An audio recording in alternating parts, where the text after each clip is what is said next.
mute your mic. All right, this is the morning we would be beginning landlord-tenant matters here in a bit, but we've got an unscheduled matter. Mr. Justin Michael Aiken is here. File number 222036 alleges no insurance under the insurance code. File 222037 ST alleges driving suspended first offense and improper plate. Those are alleged to have occurred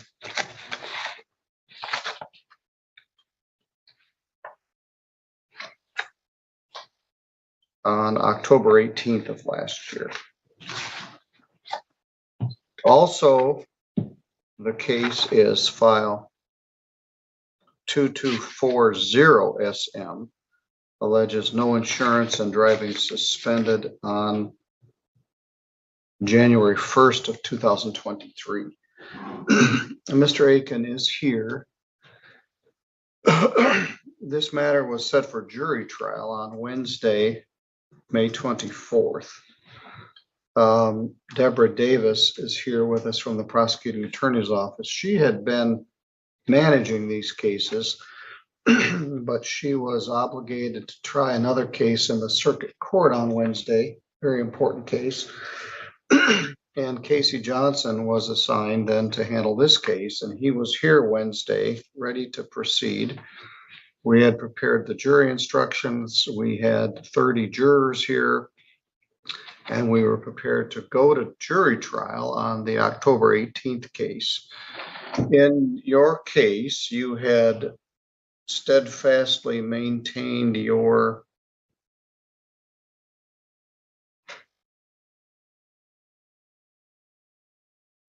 I'm not sure, lack of responsibility. I won't say innocence, but and expressly indicated you did not want to have an attorney to represent you. And you also steadfastly remained in your request for a jury trial. And we were here. We had 30 jurors who all took the day off, and we were prepared, and you didn't show up. Now this is where things start to unravel. When a defendant fails to appear for a jury trial, especially after demanding one, it's more than a no-show. It's contempt of court, and it wastes the time of everyone involved, from jurors to prosecutors. Notice how Judge Simpson stays composed but firm, reminding Mr. Aiken that actions in court have real consequences. What do you think? Should missing your own trial carry a heavier penalty, or does his apology deserve leniency? And so I issued a bench warrant for your arrest.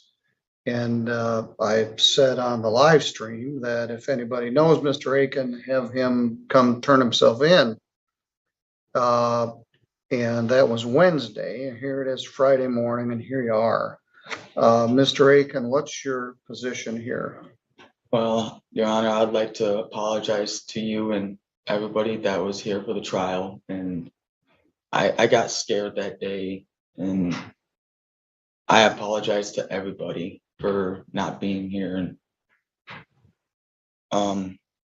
if we could work, some kind of financial plan, something of that sort, or whatever you feel necessary needs to be done, I'll get done. I'll take responsibility.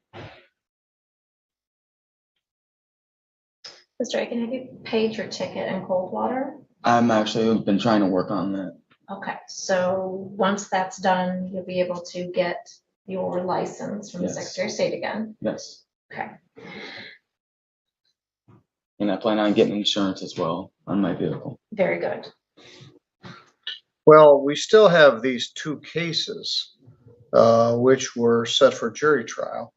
And what do you wish to do with those? You wish me to reset them? Or is there some? Before you make that decision, the offer of allowing another to violate the motor vehicle code in each of those, which is the offense that doesn't carry any points on your license, so it wouldn't prevent you from getting your license once you pay off your Coldwater ticket and probably a reinstatement fee to the Secretary of State. If you pled to account in each of the files, we would dismiss the remainder. All right, that was the original offer. and she bent over backwards to make it. So let me repeat what it is. You're charged with two separate incidents, one in October of 22 and one in January of 23. Driving suspended and having no insurance.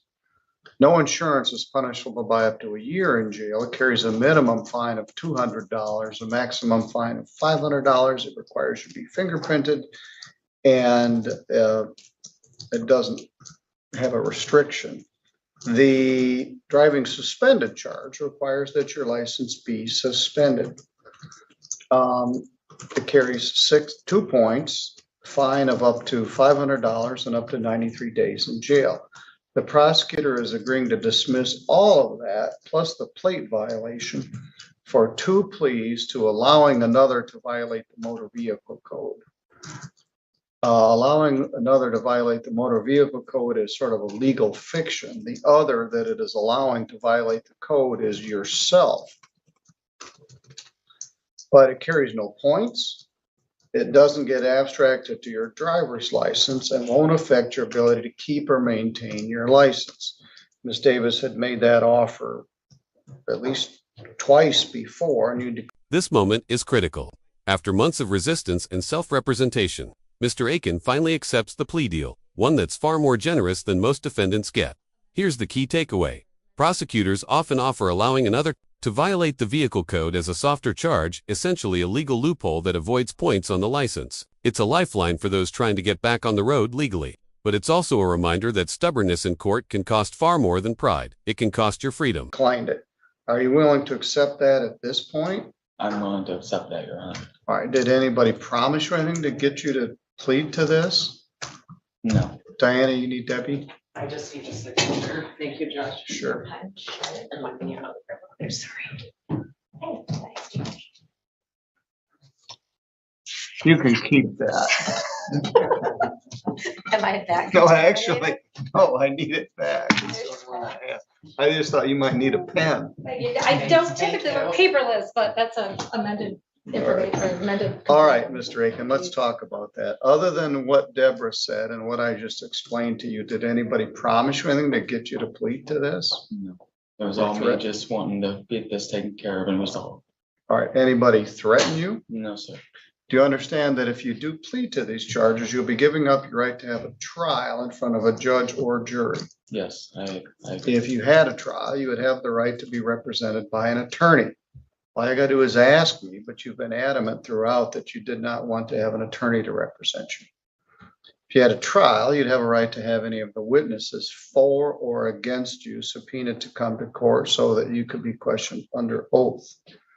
You would have the right to take the witness stand yourself and testify, but you don't have to because you have a right not to testify. And if you did not wish to testify, the judge or jury could not hold your silence against you. And you have the right to be presumed innocent if and until the state was able to prove your guilt beyond a reasonable doubt. Do you understand? Yes, sir. 2230236. All right, were you driving a car in Constantine on October 18th of 2022? I was driving. Traveling. Well, did you not have insurance on the vehicle at that time? I did not. I just purchased that vehicle within a week during that time. It was a truck. Yeah, it was a truck. All right. I'm going to order a $75 crime victims' rights fee, $50 state minimum fee, $125. I'm going to give you until July 1st.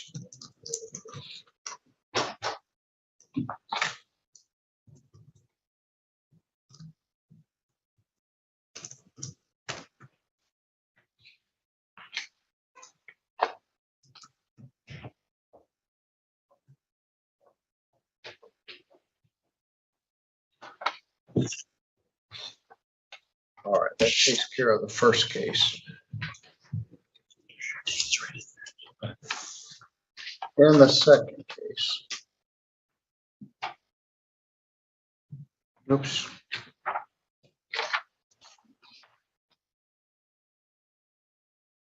That's 2, 3.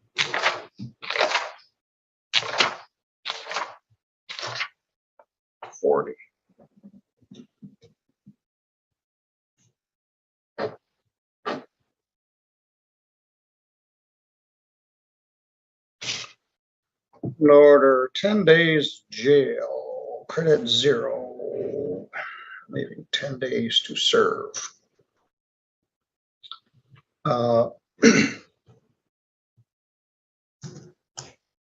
Same thing, $125, due by July 1st of 23.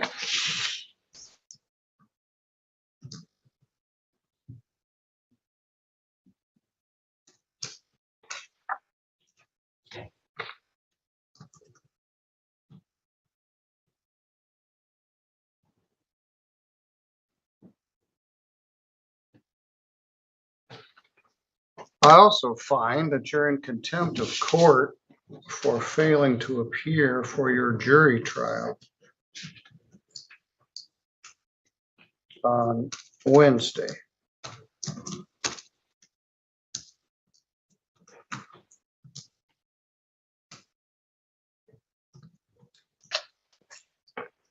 You have some misinformed, misguided notion that the laws of the state of Michigan don't apply to you.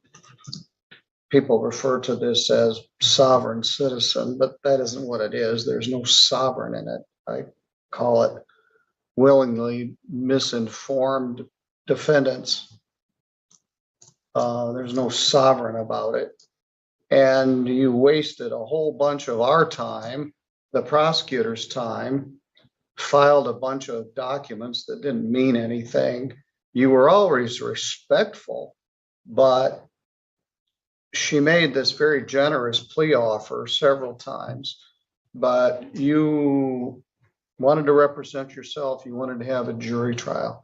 The irony of this is that you demanded your rights as a citizen in the state of Michigan to be presumed to be innocent, to have an attorney appointed, and to have a jury of your peers. If you got a jury summons, you wouldn't have shown up. You would have said, I'm a sovereign and you can't dictate what I have to do as a citizen of the state of Michigan, but you're okay if you drag in 30 other people who took the day off work, who were nervous the night before. They came in here and sat around here for 45 minutes waiting for you to show up. And you wouldn't have shown up if you had been a juror. It cost the county $565 in jury fees, and it cost the jurors probably thousands of dollars to come in here for your foolish request. So the contempt was committed in my presence. I'm going to do it in the other case, 232036. You had been respectful, but that's disrespectful to me, to the prosecutor, and to all those private citizens that came in here because of your whimsical, and I don't even know if they were sincere beliefs. Whoever sold you on this foolishness is cynical. They don't even believe it. I don't know whether you believe it or you're just like messing with the system. But when you involve 30 or 35 of your common citizens who get dragged into this, it's no longer polite or respectful. And you could have had a trial. They would have been here. It would have taken Mr. Johnson about a half an hour to put in the proofs.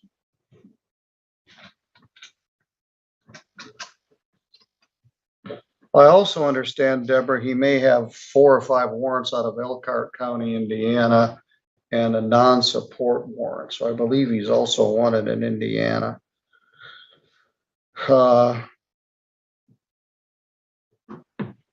And we'll explore that. For the contempt, I order 30 days, credit 0, concurrent with the 10 days I gave you on the other case.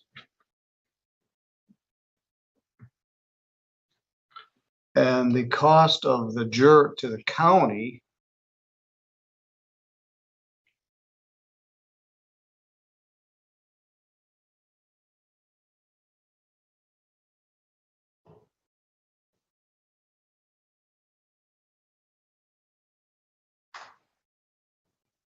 It appears there's 5 separate warrants out of Elkhart for same charge each time: invasion of privacy, violating protective order. And that's protection order expired as of January of this. I don't know, but there's I mean, they're all apparently warrants from for your arrest. 2022, they've been pending. I didn't realize that those were pending when we were doing all this other stuff. I can contact Elkhart County. Yes. Now, darn it. It was Wednesday, she sent me that. Cost was $524.05. So you'll $525 restitution for the cost of the jury.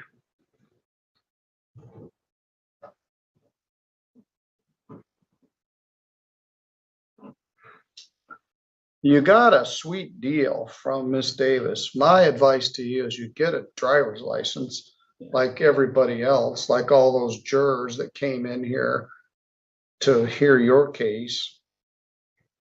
And you stop driving. Now, did somebody bring you here today? Yeah.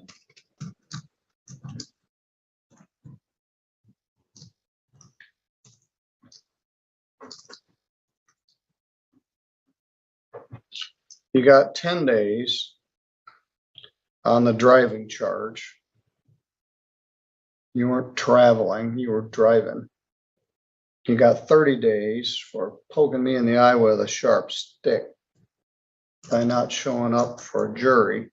And you got pending warrants from the state of Indiana and possibly others from Michigan. You're going to be in jail for a while, so I'm going to change that due date to August 1st, not July 1st. On both of those. All right, you can go to the court officer. Thank you. You could have made things a whole lot easier. You can have those envelopes, Frank. Thank you, Deborah. Thank you, Your Honor.